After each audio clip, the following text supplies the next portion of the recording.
अस्सलाम वालेकुम students. 12th week का फर्स्ट लेक्चर ये हमारा है सिस्टम इंटीग्रेशन आर्किटेक्चर का। इसमें हमने पढ़ना है प्रोसेस मॉडलिंग को। ये हमारा चैप्टर जो चल रहा है उस चैप्टर का लास्ट बिल्कुल एक सेक्शन है।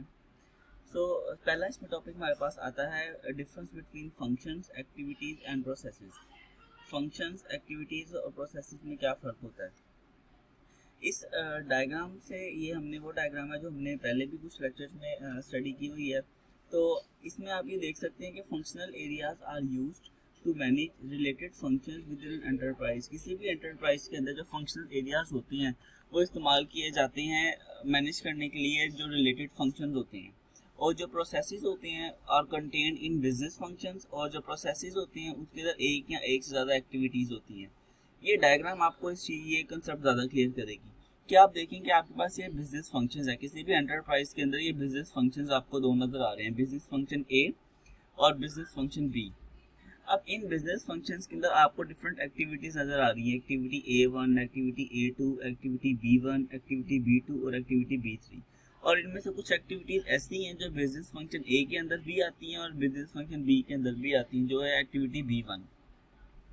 अब इन एक्टिविटीज़ के अंदर कुछ टास्क होते हैं, जैसे कि एक्टिविटी A1 के अंदर 2 टास्क हैं, एक्टिविटी A2 के अंदर 2 टास्क हैं, और इस तरह से ये आपस में लिंक्ड अप भी होती हैं। तो हमने यहाँ पे ये देखा कि बिजनेस फंक्शंस होते हैं एंटरप्राइज में, उन फंक्शंस के अंदर एक्टिविटीज़ होती हैं और एक्टिविटीज़ के अंदर टास्क होते हैं। यानी कि टास्क जो हमारे पास होते हैं, आम जो काम होते हैं, उनसे मिलके एक्टिविटी बनती है, और उन एक्टिविटी से को जो कंटेन करता है वो बिजनेस फंक्शन कंटेन करता है।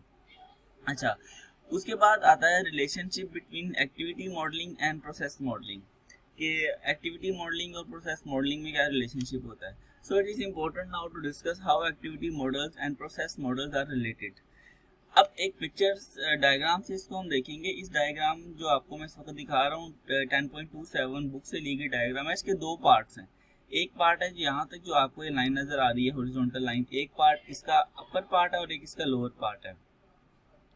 So, top half of the 10.2.7 figure illustrates the components used for activity modeling। तो ये जो कंपोनेंट है अपर वाला, ये आपको बताता है एक्टिविटी मॉडलिंग के बारे में। इसके अंदर जो आपका एक्टिविटी मॉडल होता है वो इलिप्स में शो किया गया है, यानी कि जो एक्टिविटी मॉडल है ये इलिप्स में शो किया गया। इसके अलावा आपका जो एक्टिविटी मॉडल होता है वो इन्वोक कर सकता है अदर एक्टिविटी मॉडल्स, दूसरे एक्टिविटी मॉडल्स को भी वो इन्वोक कर सकता है। और एक्टिविटी मॉडल इनपुट करता है, आउटपुट करता है, and control components represent as information. और ये जो होता है वो इनपुट, आउटपुट और कंपोनेंट्स को कंट्रोल कर सकता है। इसको हम इंफॉर्मेशन कहते हैं। जैसे कि आप देखें कि अपने आप को भी इन्वोक कर सकता है। इसके अलावा ये इनपुट करता है, आउटपुट करता है और कंट्रोल करता है किसी इंफॉर्मेशन सिस्टम को, डाटा ऑब्जेक्ट को। बेसिकली हम ये डायग्राम ही मेनली समझ रहे हैं। अच्छा, उसके बाद model at the top right of the figure. जो टॉप राइट पे फिगर पे आपका मॉडल है वो आपका ट्रिगर होता है बिजनेस इवेंट से। ये जो टॉप राइट पे आपका एक मॉडल बना हुआ है, ये मॉडल आपका ट्रिगर होता है बिजनेस इवेंट से, यानी कि बिजनेस इवेंट्स एक्टिविटी मॉडल, और देन ये इनपुट आउटपुट की फॉर्म में यहाँ से ये ट्रिगर होता है। अच्छा, अब ये तो था अपर पार्ट। अब हम आते हैं इस डायग्राम के बॉटम पार्ट पे। तो जो इसका बॉटम पार्ट है वो इलस्ट्रेट करता है कि कंपोनेंट प्रोसेस मॉडलिंग में इस्तेमाल किस तरह से होते हैं। तो अ business process is also triggered by a business event. हम देख सकते हैं कि एक बिजनेस प्रोसेस जो होता है वो बिजनेस इवेंट से ट्रिगर होता है। आप एरो देख सकते हैं। इसके अलावा इट एक्सेप्ट्स इनपुट फ्रॉम और प्रोवाइड्स आउटपुट टू पीपल। और ये आपका इनपुट लेता है पीपल से, यानी कि लोगों से इनपुट लेता है या उनको आउटपुट देता है। A business process can invoke other business processes। और एक बिजनेस प्रोसेस जो होता है वो दूसरे बिजनेस प्रोसेस को भी इन्वोक कर सकता है, but can not directly access the database represent at the bottom right of the figure. कि आप देख सकते हैं कि ये डायरेक्ट जो होता है वो डेटाबेस को एक्सेस नहीं कर सकता, बल्कि उसके लिए कोई आपको मॉडलिंग टूल वगैरह इस्तेमाल करना पड़ता है। अच्छा, अब उसके लिए भी होता है कि अगर वो डायरेक्ट एक्सेस नहीं कर सकता तो उसके लिए हमारे पास डाटा एक्सेस प्रोसेसेस, डैप्स होते हैं। इनको DAP डैप कहते हैं, डाटा एक्सेस प्रोसेसेस, जो आपकी डाटा को एक्सेस करवाते हैं। इनकी डिटेल अभी आगे जाके हम देखेंगे। उसके बाद अगला टॉपिक आता है elemental process modelling logic commands. अब ये वो टॉपिक है जो आपके डैप, जो भी हमने लास्ट में बिल्कुल जिसको हमने टच किया है, डाटा एक्सेस प्रोसेस, उसको डिफाइन करेगा। So a data access process is defined as atomic reusable set of process steps that is used to accomplish one specific type of data access on an entry.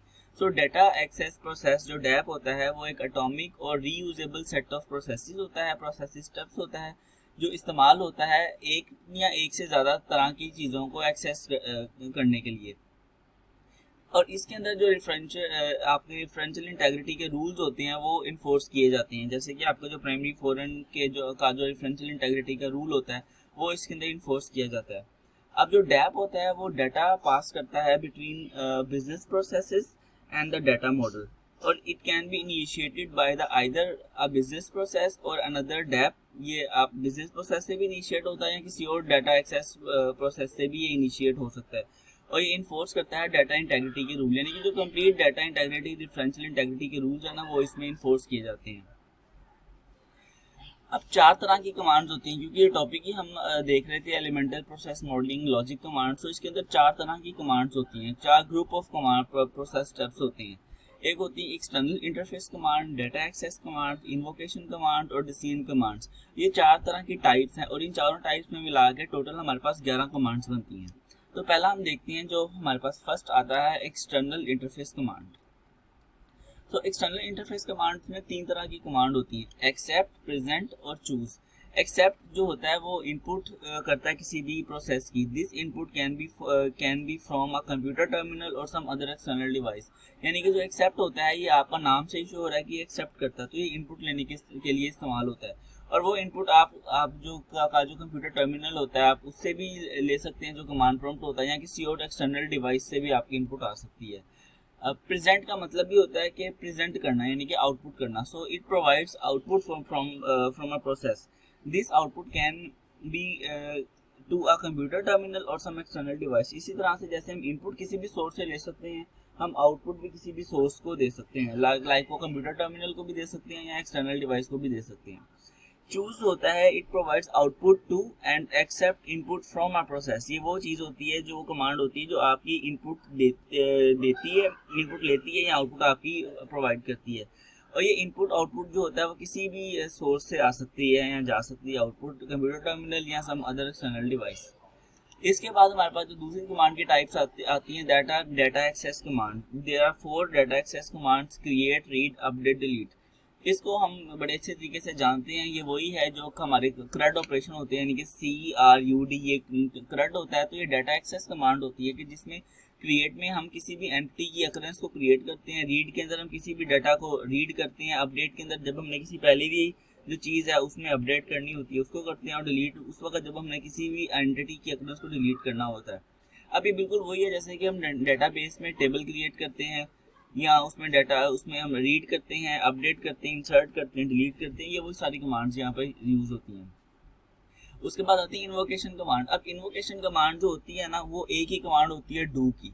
अब जो do की command होती है अब वो दो तरह से इस्तेमाल होती है। एक डू की कमांड इस्तेमाल होती है to invoke a data access process. ये जो हमने डाटा एक्सेस प्रोसेस डैप बनाया था, डैप हमने डिस्कस किया था, इसको इन्वोक करने के लिए, इसको स्टार्ट करने के लिए इस्तेमाल होती है। जैसे कि डू क्रिएट कस्टमर, कि कस्टमर का टेबल क्रिएट कर दे, डू रीड ऑर्डर, ऑर्डर से रीड कर दे, डू अपडेट ऑर्डर, ऑर्डर से अपडेट कर दे।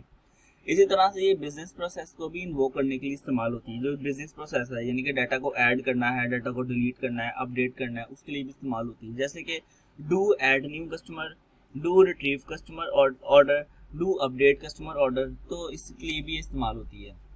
लास्ट हमारे पास टाइप आती है डिसीजन कमांड्स की। तो डिसीजन कमांड्स हमारे पास तीन होती हैं, एग्जामिन, इवेलुएट और नेक्स्ट। सबसे पहली आती है examine. This examines a condition value and then takes a relevant execution path based on that value. ये वो है जो इसको हम इफ स्टेटमेंट अपनी प्रोग्रामिंग में बोलते हैं कि ये एग्जामिन करती है, किसी भी कंडीशन को एग्जामिन करती है, उसकी वैल्यू को, देन उसके बाद वो रेलेवेंट एग्जीक्यूशन पाथ उसका डिसाइड करती है कि उसे इफ में जाना है, एल्स में जाना है, या अगर इसके अंदर कोई और पाथ डिसाइडेड है तो उसमें जाना है। Evaluate, this evaluates an expression to determine a condition value. It then takes relevant execution path based on truth or falsity of the value. और ये वो चीज़ होती है जो आपके ट्रू फॉल्स को चेक करती है, यानी कि evaluate करती है। उसके बाद आती है next. Next, this equates to a null condition value. So that the next in line process step is executed. ये आपकी किसी भी कंडीशन को नल वैल्यू के इक्वल इक्वेट करके चेक करती है और उसके मुताबिक वो अगले प्रोसेस पे मूव करती है, अगले स्टेप पे मूव करती है। उसके बाद आता है हमारे पास definition of parallel logic in process maps. इसके लिए भी हम एक डायग्राम की मदद से इसको समझेंगे। ये diagram sort of flow chart आप देख सकते हैं जिसमें 4 तरह की चीजें आपको A B C D processes sort of आपको यहाँ पर शो हो रहे हैं। So figure 10.30 shows 4 process steps identified as A B C and D. तो फिगर 10.3.0 में आपको प्रोसेसेस शो हो रहे हैं, प्रोसेस स्टेप्स शो हो रहे हैं ए बी सी डी जिनको हमने नाम दिए। The notation in this figure can be used to show serial execution as well as parallel execution। और इसके अंदर जो नोटेशन है वो सीरियल एग्जीक्यूशन और पैरेलल एग्जीक्यूशन दोनों तरह से आपको शो हो रही है। अच्छा, अब इसके अंदर आपकी जो सीरियल एग्जीक्यूशन होती है ये वहाँ पे इस्तेमाल होती है जब आपकी चीज़ें सीक्वेंशली चल रही होती हैं, यानी कि एक एक करके चल रही होती हैं और जो हर स्टेप होता है वो फुली कंप्लीट होता है before the next step commences. अच्छा, अब सीरियल एग्जीक्यूशन के लिए अगर आप इसको टॉप से बॉटम या लेफ्ट से राइट पढ़ेंगे, यानी कि सीरियल एग्जीक्यूशन के लिए आप टॉप से बॉटम या लेफ्ट से राइट इसको आप देख सकते हैं। अब हमारे पास यहाँ से टॉप से बॉटम का सिनेरियो है तो उसमें हम देखेंगे कि सबसे पहले process step A is executed first, कि जो ए प्रोसेस है वो सबसे पहले चलेगा, यानी कि स्टार्ट के बाद सबसे पहले ए चलेगा क्योंकि हमने लेफ्ट टू राइट जाना है। तो उसके बाद आपका जो इसकी कंप्लीशन पे स्टेप बी चलेगा, फिर सी और डी चलेगा। तो पहले स्टेप ए चलेगा और हम लेफ्ट टू राइट जा रहे हैं तो बी चलेगा, फिर सी चलेगा और उसके बाद क्योंकि लेफ्ट को ही नहीं है तो हम डाउन आएंगे क्योंकि हमने अब टॉप टू डाउन और लेफ्ट टू राइट जाना है। तो ए बी पहले हम टॉप टू डाउन आए, ए आया, फिर उसके साथ बी आया, फिर सी आया, फिर टॉप टू डाउन आया, फिर डी आया। इस तरह से इसकी सीरियल एग्जीक्यूशन होगी। उसके बाद लास्ट टॉपिक हमारे पास आता है derivation of logic for database code patterns. तो आप यहाँ पे देख सकते हैं कि आपके पास 2 टेबल्स हैं, स्किल और पर्सन, और एक मीडिएटर टेबल है पर्सन स्किल्स का। अब इसके अंदर आपका सबसे पहले पैरेलल प्रोसेस लॉजिक अप्लाई होगी जो होगी डैप क्रिएट पर्सन स्किल, कि आप इस पर्सन स्किल को क्रिएट करें, डैप पर्सन स्किल। अब ये तो होगा खाली, एक्चुअली सिनेरियो कुछ इस तरह का है कि आपका अगर मैनी टू मैनी का रिलेशनशिप होता है देन आप उसको एक मीडिएटर टेबल में ब्रेक करते हैं और आप स्किल की प्राइमरी की भी इधर रखते हैं एज अ फॉरेन की और पर्सन की प्राइमरी की भी इधर रखते हैं एज अ फॉरेन की। लेकिन उसके लिए सबसे पहले आपको पर्सन स्किल क्रिएट करना होता है। तो उसके लिए ही मैं आपको ये बता रहा हूँ कि डैप क्रिएट पर्सन स्किल, कि आपने ये पर्सन स्किल का टेबल क्रिएट किया। उसके बाद अब क्योंकि पर्सन का डाटा भी इसके अंदर चाहिए, स्किल का डाटा भी इसके अंदर चाहिए, तो इन दोनों को आपको रीड करना पड़ेगा। सो डैप जो होगा वो नेक्स्ट टाइम इन्वोक करेगा, वो करेगा डू क्रिएट पर्सन स्किल, वो तो हो गया, विद रीड पर्सन, के पर्सन को रीड करे एंड रीड स्किल और स्किल को रीड करे। और इस डैप का जो पर्पस होता है वो ये होता है कि किसी भी जो पर्सन स्किल एंटिटी है उसकी अकरेंस को क्रिएट करना, ताकि वो आपका दोनों जो साइड वाले टेबल्स हैं उनसे प्राइमरी की ला के इसके अंदर अकरेंस के तौर पे टपल के तौर पे ऐड कर सके। So applying entity dependency analysis, अगर आप इस पे एंटिटी डिपेंडेंसी का एनालिसिस लगाएं जिसमें हमें देखते हैं कि एंटिटी डिपेंड कैसे कर रही होती हैं। So we know that this intersecting entity is dependent on both of its owners. तो हमें देख सकते हैं कि ये जो एंटिटी है ना पर्सन स्किल, ये इसके जो दोनों ओनर्स हैं पर्सन और स्किल दोनों पे डिपेंड करती है, बिकॉज इन दोनों की प्राइमरी की इसके अंदर एज अ फॉरेन की आई होती है। तो और उसके अलावा जारी बात है अगर प्राइमरी की फॉरेन की के तौर पर आएगी तो रेफरेंशियल इंटेग्रिटी भी हमें यहाँ पर मेक श्योर करनी होगी। So for referential integrity purpose each person skill occurrence that is created must be for a valid person and a valid skill.